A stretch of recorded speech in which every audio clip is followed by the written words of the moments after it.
kalau di sini tuh kita kemana-mana biasanya yang paling gampang selain naik mobil sendiri, naik bus dan kereta yang kita sebut Max.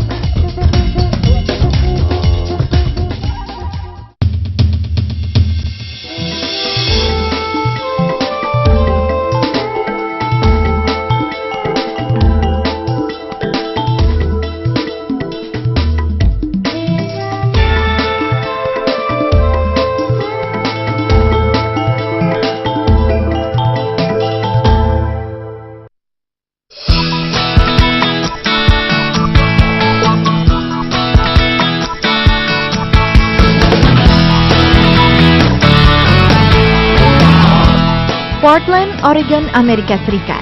Kota di pesisir pantai barat Amerika Serikat ini terus berkembang sebagai kota industri dan jasa.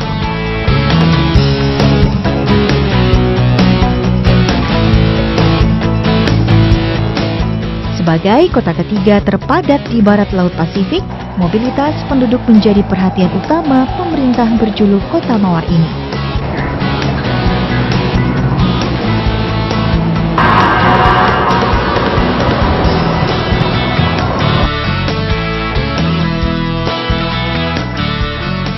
Pagi ini, seperti biasa, Ihsan Ghasani memulai hari-harinya. Mahasiswa tahun kedua ini bersiap pergi ke kampus. Sudah 7 tahun, pemuda asal Jakarta ini menetap di Amerika Serikat, menempuh pendidikan sejak lulus sekolah dasar. Sekarang saya sekolah di PCC, belajar computer science.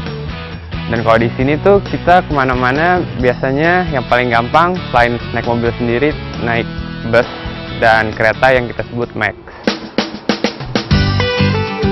Bermodal uang $5 Amerika Serikat, Ihsan pergi meninggalkan apartemen menumpang angkutan umum.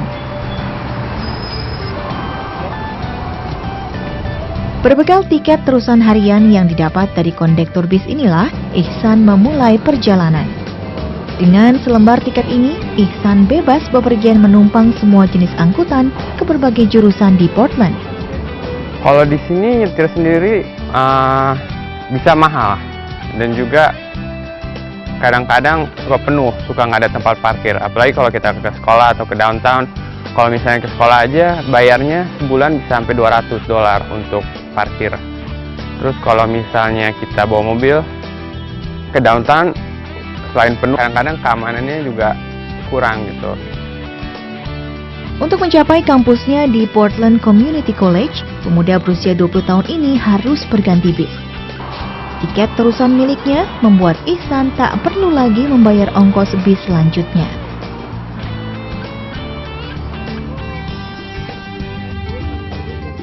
Setelah 20 menit, Ihsan pun tiba di kampus Rock Creek, pinggiran kota Portland. Ketepatan waktu untuk bus cukup akurat. Kebanyakan dia datangnya tepat waktu dan juga Max. Jadi udah ada schedule-nya. Jadi misalnya kita jalan gitu ke downtown, kita misalnya jam 12.10 atau apa, kita udah tahu Max itu jalan datangnya 10 menit sekali. Jadi kita tinggal tunggu aja 10 menit. Selain kuliah, Ihsan juga menjadi pekerja paruh waktu di pusat kota Portland. Dengan Max, jenis kereta light rail, Ihsan pergi bekerja.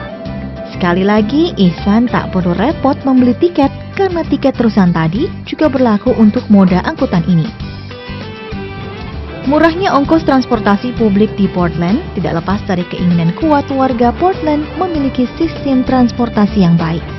Mereka dapat bepergian dengan mudah, murah, cepat, tepat waktu, dan ramah lingkungan.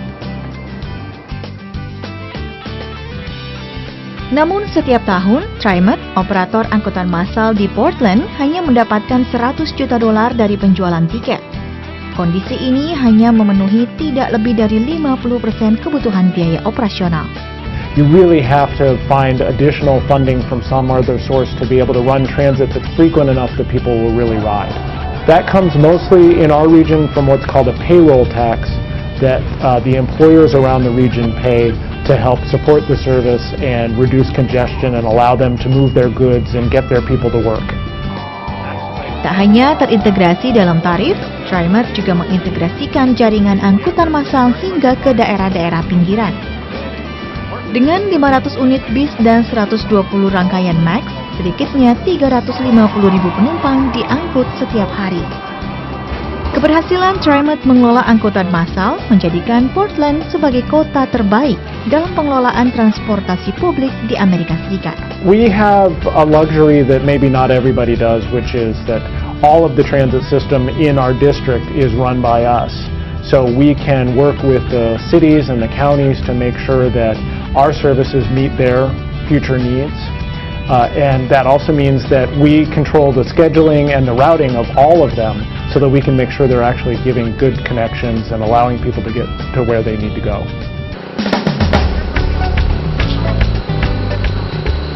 Khusus di pusat kota, Portland memiliki moda angkutan lebih kecil dari MAX, namun lebih besar dari bis yang disebut streetcar.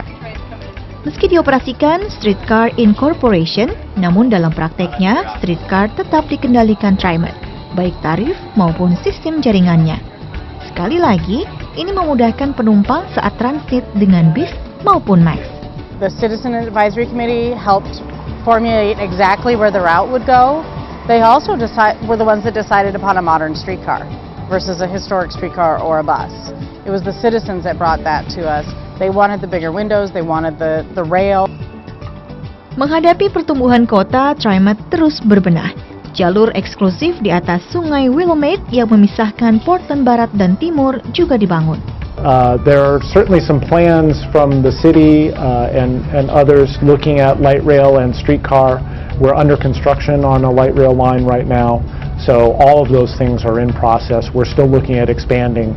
The region has really strong goals about reducing greenhouse gas emissions and preventing climate change in the long run, and we see ourselves needing to about double the amount of service we provide by 2035 to be able to meet those goals.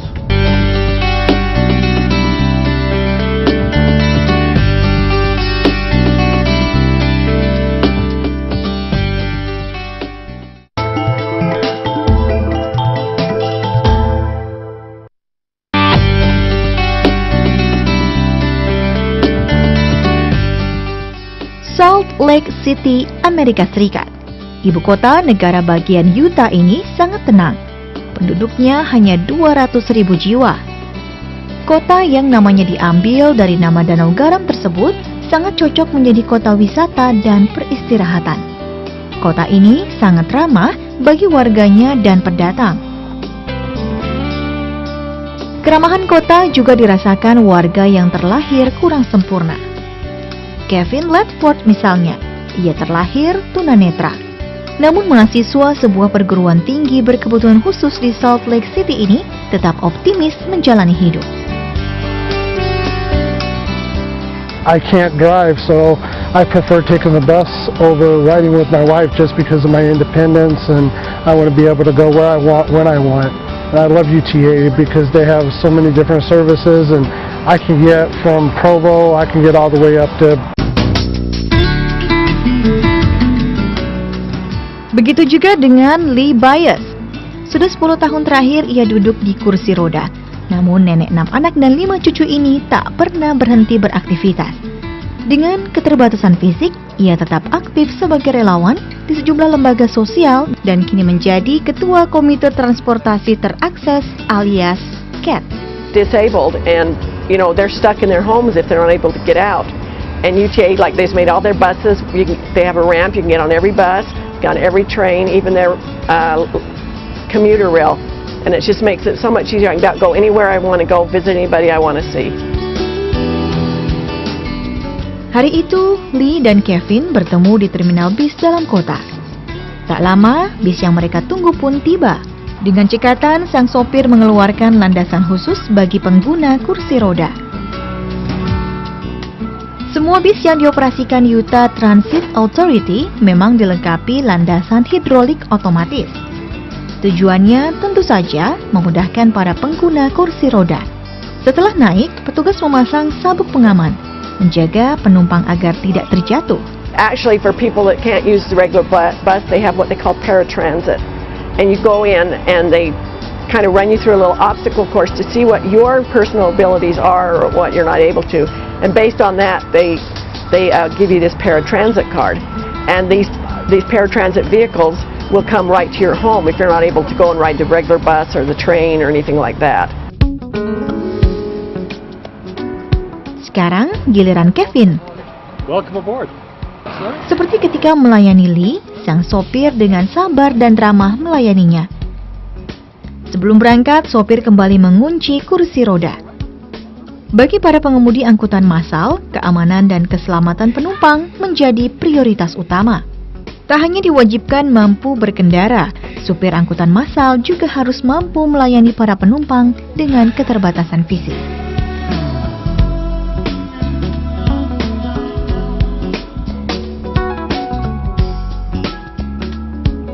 Perhatian terhadap penumpang berkursi roda tidak hanya saat naik, turun pun mereka mendapat perhatian sama.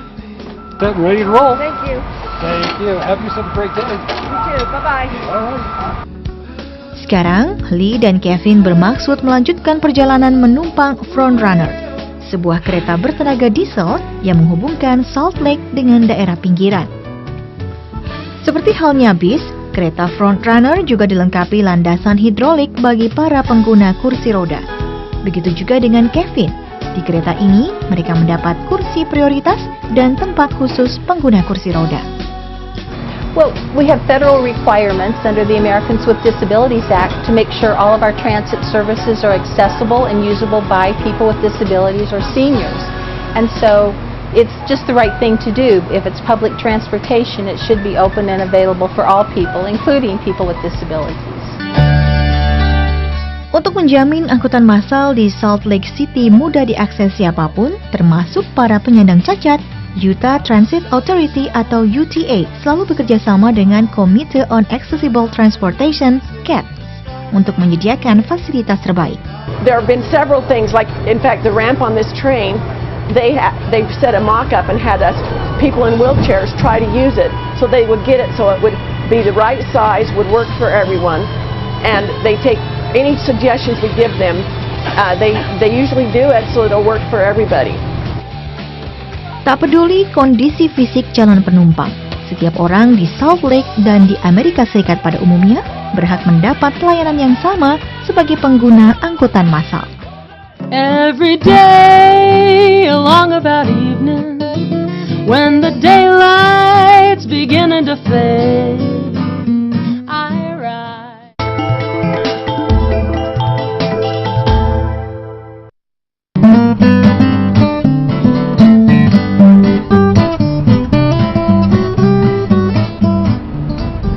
Dallas, Amerika Serikat.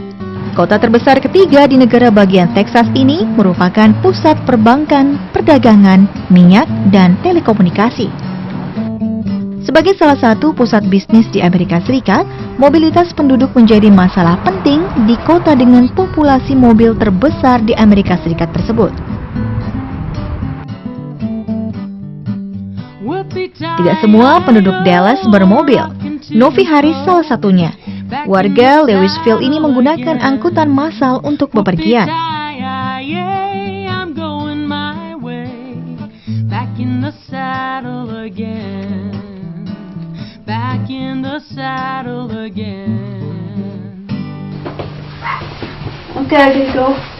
Okay. Setelah berkemas dan pamit kepada Jim Harris sang mertua, Novi pun pergi. Sudah 4 tahun Novi menikah dengan seorang pria Dallas. Namun hingga kini ia tetap memilih Indonesia sebagai kewarganegaraannya. Sudah 1 tahun ini pula, wanita penerima beasiswa di North Central Texas College pergi kuliah dengan angkutan umum. Alasan utama sih karena lebih murah ya, jauh lebih murah daripada naik mobil kalau dihitung biayanya. Dan kayak misalnya saya naik angkutan untuk student itu nggak bayar, jadi ya alasan utama sih lebih murah. Untuk menjangkau kampusnya di Parker Square, Flower Mound, Novi butuh waktu 20 menit. Namun Novi harus transit dan berganti jurusan. Sesuai jadwal, bis kampus pun tiba. Bis kampus memang kosong karena hari ini akhir ujian semester. Meski hanya Novi yang menjadi penumpang, sang sopir, George, yang veteran tentara di Angkatan Laut Amerika ini tetap setia menjalankan tugasnya.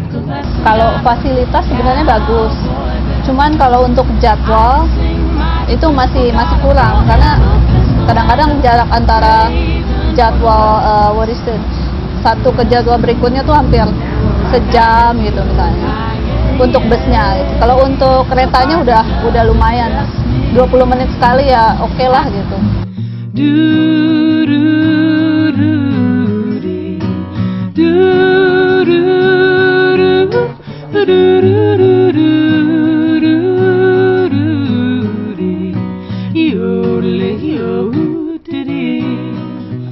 Well, he's brown as a berry from a ride in the prairie, and he sings with an old. Usai ujian praktikum komputer, Novi bersiap kembali menjalankan rutinitasnya.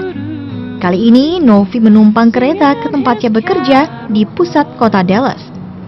Lagi-lagi sebagai mahasiswa, Novi tak perlu membayar ongkos kereta. Meski Novi bekerja paruh waktu di sebuah museum dan memiliki pendapatan, namun sebagai mahasiswi Dallas, ia tidak diwajibkan membayar biaya sepeser pun untuk bepergian dengan bis maupun kereta api. Kalau untuk yang jarak jauh, kayak misalnya dari rumah saya ke Dallas, itu jauh lebih efisien secara waktu juga. Kalau untuk rush hour ya, rush hour tuh jauh lebih, misalnya di highway itu rush hour selalu macet. Nah, orang-orang banyak naik ini kalau rush hour karena emang efisien. Menjadi mahasiswa atau pelajar di Dallas merupakan keistimewaan.